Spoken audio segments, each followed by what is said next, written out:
PCN ನ್ಯೂಸ್ಗೆ ಸ್ವಾಗತ. ನಾನು ನಿಮ್ಮ ಲಕ್ಷ್ಮಿ ಗಾದ್ಗಿ. ಇಂದಿನ ಮುಖ್ಯಾಂಶಗಳು: ಮಹನೀಯರ ಜಯಂತಿಗಳನ್ನು ಅರ್ಥಪೂರ್ಣವಾಗಿ ಆಚರಿಸೋಣ, ಶಿವಾನಂದ ಕರಾಳೆ.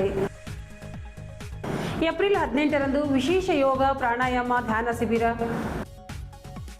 ಕನಿಷ್ಠ ಪಿಂಚಣಿ ಯೋಜನಾ ಜಾರಿಗೆ ಒತ್ತಾಯಿಸಿ ಧರಣಿ. ಗುನ್ನಳ್ಳಿ 18ರಿಂದ ವೀರಭದ್ರೇಶ್ವರ ಜಾತ್ರೆ. ಏಪ್ರಿಲ್ 21ರಂದು ಬರುವ ಶಂಕರಾಚಾರ್ಯರ ಜಯಂತಿ ಹಾಗೂ ಏಪ್ರಿಲ್ 23ರಂದು ಬರುವ ಭಗೀರಥ ಮಹರ್ಷಿಯವರ ಜಯಂತಿಗಳನ್ನು ಅರ್ಥಪೂರ್ಣವಾಗಿ ಆಚರಿಸೋಣ ಎಂದು ಅಪರ ಜಿಲ್ಲಾಧಿಕಾರಿ ಶಿವಾನಂದ ಕರಾಳೆ ತಿಳಿಸಿದರು. ಅವರು ಬುಧವಾರ ಜಿಲ್ಲಾಧಿಕಾರಿಗಳ ಕಚೇರಿ ಸಭಾಂಗಣದಲ್ಲಿ ನಡೆದ ಏಪ್ರಿಲ್ 21ರಂದು ಬರುವ ಶಂಕರಾಚಾರ್ಯರ ಜಯಂತಿ ಹಾಗೂ ಏಪ್ರಿಲ್ 23ರಂದು ಬರುವ ಭಗೀರಥ ಮಹರ್ಷಿಯವರ ಜಯಂತಿಗಳ ಆಚರಣೆ ಕುರಿತು ಕರೆದ ಪೂರ್ವಭಾವಿ ಸಭೆಯ ಅಧ್ಯಕ್ಷತೆ ವಹಿಸಿ ಮಾತನಾಡಿದರು. ಏಪ್ರಿಲ್ 21ರಂದು ಶಂಕರಾಚಾರ್ಯರ ಜಯಂತಿಯನ್ನು ಜಿಲ್ಲಾಧಿಕಾರಿಗಳ ಕಚೇರಿಯಲ್ಲಿ ಬೆಳಗ್ಗೆ 10 ಗಂಟೆಗೆ ಪೂಜೆ ಸಲ್ಲಿಸುವುದು, ಸಾಯಂಕಾಲ 4 ಗಂಟೆಗೆ ಪೂಜ್ಯ ಚನ್ನಬಸವ ಪಟ್ಟದೇವರ ರಂಗಮಂದಿರದಲ್ಲಿ ವೇದಿಕೆ ಕಾರ್ಯಕ್ರಮ ಜರುಗಲಿದೆ.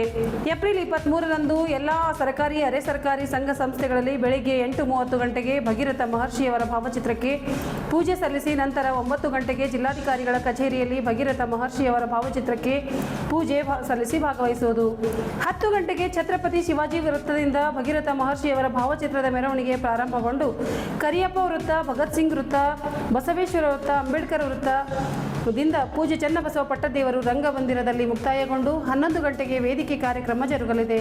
ಈ ಸಭೆಯಲ್ಲಿ ಕನ್ನಡ ಸಂಸ್ಕೃತಿ ಇಲಾಖೆಯ ಸಹಾಯಕ ನಿರ್ದೇಶಕ ಸಿದ್ದರಾಮ್ ಸಿಂಧೆ, ಅಖಿಲ ಕರ್ನಾಟಕ ಬ್ರಾಹ್ಮಣ ಮಹಾಸಭೆ ಅಧ್ಯಕ್ಷ ರಮೇಶ್ ಸರ್, ದೇವಿದಾಸ್ ಜೋಶಿ, ಸತೀಶ್ ಕುಲಕರ್ಣಿ, ಮನೋಹರ್ ದಂಡೆ, ಮಹೇಶ್ ಪತಗಿ, ರಾಜೇಶ್ ಕುಲಕರ್ಣಿ, ಸುನಿಲ್ ಕುಮಾರ್ ಕುಲಕರ್ಣಿ, ಭಗೀರಥ ಮಹರ್ಷಿ ಸಮಾಜದ ತಾನಾಜಿ ಸಗರ್, ಜಗನ್ನಾಥ್ ಅಲ್ಗೋಲ್, ಜಗನ್ನಾಥ್ ಉಪಾರ್, ಬಸವರಾಜ್ ಬೇಲೂರ್, ರಾಜ್ಕುಮಾರ್ ಟೀಲೇಕರ್, ಸುಭಾಷ್ ಅಮಿಲಾಪುರ್ ಸೇರಿದಂತೆ ಜಿಲ್ಲಾ ಮತ್ತು ತಾಲೂಕಾ ಮಟ್ಟದ ಅಧಿಕಾರಿಗಳು ಉಪಸ್ಥಿತರಿದ್ದರು. ನಗರದಲ್ಲಿ ಆರೋಗ್ಯ ಜಾಗೃತಿ ಮತ್ತು ಯೋಗಾಭ್ಯಾಸವನ್ನು ಉತ್ತೇಜಿಸುವ ಉದ್ದೇಶದಿಂದ ಏಪ್ರಿಲ್ 18ರಂದು ವಿಶೇಷ ಯೋಗ ಪ್ರಾಣಾಯಾಮ ಹಾಗೂ ಧ್ಯಾನ ಶಿಬಿರವನ್ನು ಹಮ್ಮಿಕೊಳ್ಳಲಾಗಿದೆ ಎಂದು ಪತಂಜಲಿ ಯೋಗ ಸಮಿತಿ ತಿಳಿಸಿದೆ. ಅಂತಾರಾಷ್ಟ್ರೀಯ ಖ್ಯಾತಿಯ ಯೋಗ ಗುರು ಬಾಬಾ ರಾಮದೇವ್ ಅವರ ಪ್ರೇರಣೆ ಹಾಗೂ ಆಚಾರ್ಯ ಬಾಲಕೃಷ್ಣ ಅವರ ಆಶೀರ್ವಾದದೊಂದಿಗೆ ಪತಂಜಲಿ ಯೋಗ ಪೀಠ ಕರ್ನಾಟಕದ ಮಾರ್ಗದರ್ಶನದಲ್ಲಿ ಈ ಶಿಬಿರ ನಡೆಯಲಿದೆ. ನಗರದಲ್ಲಿರುವ Sapna convention hall, Big Bazaar Gumpa ರಸ್ತೆಯಲ್ಲಿ ಬೆಳಗ್ಗೆ 5:30ಕ್ಕೆ ಕಾರ್ಯಕ್ರಮ ಆರಂಭವಾಗಲಿದೆ. ಯೋಗ ಋಷಿ ಭವರ್ಲಾಲ್ ಆರ್ಯಜಿ ಅವರು ಶಿಬಿರದಲ್ಲಿ ಭಾಗವಹಿಸಿ ಯೋಗಾಸನ, ಪ್ರಾಣಾಯಾಮ ಹಾಗೂ ಧ್ಯಾನ ವಿಧಾನಗಳನ್ನು ಪ್ರಾಯೋಗಿಕವಾಗಿ ತಿಳಿಸಿಕೊಡಲಿದ್ದಾರೆ. ದೈನಂದಿನ ಜೀವನದಲ್ಲಿ ಯೋಗದ ಮಹತ್ವ, ದೈಹಿಕ ಮತ್ತು ಮಾನಸಿಕ ಆರೋಗ್ಯವನ್ನು ಕಾಪಾಡಿಕೊಳ್ಳುವ ವಿಧಾನಗಳ ಕುರಿತು ಅವರು ಮಾರ್ಗದರ್ಶನ ನೀಡಲಿದ್ದಾರೆ. ಈ ಕಾರ್ಯಕ್ರಮದ ಭಾಗವಾಗಿ ಪತಂಜಲಿ ಸದಸ್ಯತ್ವ ಅಭಿಯಾನಕ್ಕೂ ಚಾಲನೆ ನೀಡಲಾಗುತ್ತದೆ. ಯೋಗ ಶಿಕ್ಷಕರು, ಯೋಗಾಭಿಮಾನಿಗಳು, ಹಿರಿಯರು, ಮಹಿಳೆಯರು ಮತ್ತು ಯುವಕರು ಹೆಚ್ಚಿನ ಸಂಖ್ಯೆಯಲ್ಲಿ ಭಾಗವಹಿಸಿ ಶಿಬಿರದ ಸದುಪಯೋಗ ಪಡೆದುಕೊಳ್ಳಬೇಕು ಎಂದು ಸಮಿತಿಯವರು ಮನವಿ ಮಾಡಿದ್ದಾರೆ. ಪತಂಜಲಿ ಯೋಗ ಸಮಿತಿ, ಮಹಿಳಾ ಸಮಿತಿ, ಭಾರತ ಸ್ವಾಭಿಮಾನ್ ಟ್ರಸ್ಟ್, ಯುವ ಭಾರತ ಕಿಸಾನ್ ಘಟಕ ಹಾಗೂ ಪ್ರಚಾರ ಸಮಿತಿ ಬೀದರ್ ಸಂಯುಕ್ತವಾಗಿ ಈ ಶಿಬಿರವನ್ನು ಆಯೋಜಿಸುತ್ತಿವೆ. ಎಲ್ಲರಿಗೂ ಉಚಿತ ಪ್ರವೇಶವಿದ್ದು ಹೆಚ್ಚಿನ ಸಂಖ್ಯೆಯಲ್ಲಿ ಭಾಗವಹಿಸುವಂತೆ ಜಿಲ್ಲಾ ಅಧ್ಯಕ್ಷ ಯೋಗೇಂದ್ರ ಯದ್ಲಾಪುರೆ ಕರೆ ನೀಡಿದ್ದಾರೆ. ಹೆಚ್ಚಿನ ಮಾಹಿತಿಗಾಗಿ 7019071385 ಸಂಪರ್ಕಿಸಲು ತಿಳಿಸಿದ್ದಾರೆ. ವಿವಿಧ ಬೇಡಿಕೆಗಳಿಗೆ ಒತ್ತಾಯಿಸಿ ಪಿಎಫ್ ಪಿಂಚಣಿದಾರರು ನಗರದ ಜಿಲ್ಲಾ ಭವಿಷ್ಯ ನಿಧಿ ಸಂಘಟನೆ ಕಚೇರಿ ಎದುರು ಬುಧವಾರ ಉಪವಾಸ ಧರಣಿ ಸತ್ಯಾಗ್ರಹ ನಡೆಸಿದರು. ರಾಷ್ಟ್ರೀಯ ಸಂಘರ್ಷ ಸಮಿತಿ ಮುಂದಾಳತ್ವದಲ್ಲಿ ಧರಣಿ ನಡೆಸಿದರು. ಇದೇ ವೇಳೆ ಕಚೇರಿ ಅಧಿಕಾರಿಗೆ ಮನವಿ ಪತ್ರ ಸಲ್ಲಿಸಿದರು. ಪಿಂಚಣಿದಾರರ ಪ್ರಮುಖ ಬೇಡಿಕೆಗಳ ಈಡೇರಿಕೆಗೆ ಒತ್ತಾಯಿಸಿ ಹಲವು ವರ್ಷಗಳಿಂದ ಹೋರಾಟ ನಡೆಸುತ್ತಾ ಬರಲಾಗಿದೆ. ಆದರೆ ಪಿಎಫ್ಒ ಅವರು ಸ್ಪಂದಿಸುತ್ತಿಲ್ಲ. ಹೀಗಾಗಿ ಅವರು ನಡೆಯನ್ನು ಖಂಡಿಸಿ ರಾಷ್ಟ್ರವ್ಯಾಪಿ ಪ್ರತಿಭಟನೆ ಕರೆ ಮೇರೆಗೆ ಬೀದರ್ನಲ್ಲೂ ಉಪವಾಸ ಸತ್ಯಾಗ್ರಹ ನಡೆಸಲಾಗಿದೆ ಎಂದು ರಾಷ್ಟ್ರೀಯ ಸಂಘರ್ಷ ಸಮಿತಿಯ ಜಿಲ್ಲಾ ಘಟಕದ ಅಧ್ಯಕ್ಷ ಶಿವಕುಮಾರ್ ಶೆಟ್ಗಾರ್ ತಿಳಿಸಿದರು. ಇಪಿಎಸ್ 95 ಯೋಜನೆಯಡಿಯಲ್ಲಿ ಭವಿಷ್ಯ ನಿಧಿ ಸದಸ್ಯರ ವೇತನದಲ್ಲಿ %8.33ರಷ್ಟನ್ನು ಕಡಿತಗೊಳಿಸಲಾಗಿದ್ದು, ಪ್ರಸ್ತುತ ಮಾಸಿಕ ಸರಾಸರಿ ₹1,200 ಪಿಂಚಣಿ ಮಾತ್ರ ನೀಡಲಾಗುತ್ತಿದೆ. ಇದು ನಿವೃತ್ತರ ಜೀವನ ಅವಶ್ಯಕತೆಗೆ ಸಾಲದಾಗಿದೆ ಎಂದು ಹೇಳಿದರು. 1995ರ ಭವಿಷ್ಯ ನಿಧಿ ಪಿಂಚಣಿ ಯೋಜನೆ ಸದಸ್ಯರಿಗೆ ಮಾಸಿಕ ಕನಿಷ್ಠ ₹7,500 ಪಿಂಚಣಿ ತುಟ್ಟಿ ಭತ್ಯೆ, ಕೊಡಬೇಕು. ನಿಜವಾದ ಸಂಬಳದ ಆಧಾರದ ಮೇಲೆ ಹೆಚ್ಚಿನ ಪಿಂಚಣಿ ಸೌಲಭ್ಯ ಕಲ್ಪಿಸಬೇಕು. ಸಂಗಾತಿಗೆ ಉಚಿತ ವೈದ್ಯಕೀಯ ಚಿಕಿತ್ಸೆ ಒದಗಿಸಬೇಕು. ಇಪಿಎಸ್ ಅಲ್ಲದ ಸದಸ್ಯರಿಗೆ ರೂಪಾಯಿ 5,000 ಪಿಂಚಣಿ ನೀಡಬೇಕು ಎಂದು ಒತ್ತಾಯಿಸಿದರು.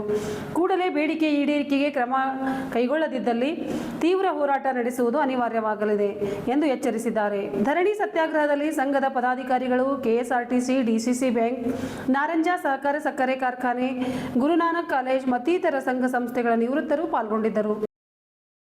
ಬೀದರ್ ತಾಲೂಕಿನ ಗುನ್ನಳ್ಳಿ ಗ್ರಾಮದ ವೀರಭದ್ರೇಶ್ವರ ಮಂದಿರದ 13ನೇ ಜಾತ್ರಾ ಮಹೋತ್ಸವ ಏಪ್ರಿಲ್ 18ರಿಂದ 20ರವರೆಗೆ ನಡೆಯಲಿದೆ.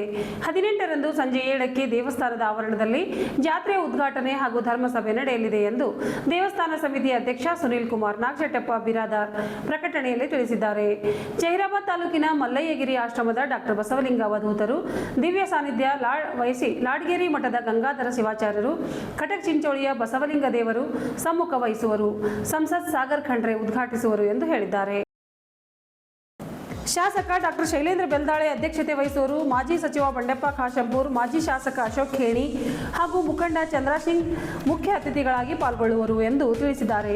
ಇದಕ್ಕೂ ಮುನ್ನ ಸಂಜೆ 6ಕ್ಕೆ ಗ್ರಾಮದ ಪ್ರಮುಖ ಬೀದಿಗಳಲ್ಲಿ ಡಾಕ್ಟರ್ ಬಸವಲಿಂಗ ಅವಧೂತರ ಭವ್ಯ ಮೆರವಣಿಗೆ ಜರುಗಲಿದೆ ಎಂದು ಹೇಳಿದ್ದಾರೆ. 19ರಂದು ಸಂಜೆ 6ಕ್ಕೆ ವೀರಭದ್ರೇಶ್ವರ ರುದ್ರಾಭಿಷೇಕ, ಪಾದಪೂಜೆ, ರಾತ್ರಿ 8ಕ್ಕೆ ಕೋಲಾಟ, ಮಹಾಪ್ರಸಾದ ವಿತರಣೆ ನಡೆಯಲಿದೆ. 20ರಂದು ಬೆಳಿಗ್ಗೆ 5ಕ್ಕೆ ರುದ್ರಾಭಿಷೇಕ, ಬೆಳಗ್ಗೆ 6ಕ್ಕೆ ಪಲ್ಲಕ್ಕಿ ಮೆರವಣಿಗೆ, ಬೆಳಗ್ಗೆ 7ಕ್ಕೆ ಅಗ್ನಿಕುಂಡ ಪೂಜೆ, ಮಧ್ಯಾಹ್ನ 12ಕ್ಕೆ ಮಹಾಪ್ರಸಾದ ವಿತರಣೆ, ಸಂಜೆ 6:01ಕ್ಕೆ ರಥೋತ್ಸವ, ರಾತ್ರಿ 8ಕ್ಕೆ ಭಜನೆ ಜರುಗಲಿದೆ ಎಂದು ತಿಳಿಸಿದ್ದಾರೆ. ಭಕ್ತರು ಹೆಚ್ಚಿನ ಸಂಖ್ಯೆಯಲ್ಲಿ ಪಾಲ್ಗೊಂಡು ಜಾತ್ರಾ ಮಹೋತ್ಸವವನ್ನು ಯಶಸ್ವಿಗೊಳಿಸಬೇಕು ಎಂದು ಮನವಿ ಮಾಡಿದ್ದಾರೆ. ಇದರೊಂದಿಗೆ ನಮ್ಮ ಇಂದಿನ ವಾರ್ತಾ ಪ್ರಸಾರ ಮುಕ್ತಾಯವಾಯಿತು. ಮುಂದಿನ ವಾರ್ತೆಗಳೊಂದಿಗೆ ಮತ್ತೆ ಭೇಟಿಯಾಗೋಣ. ವಂದನೆಗಳು.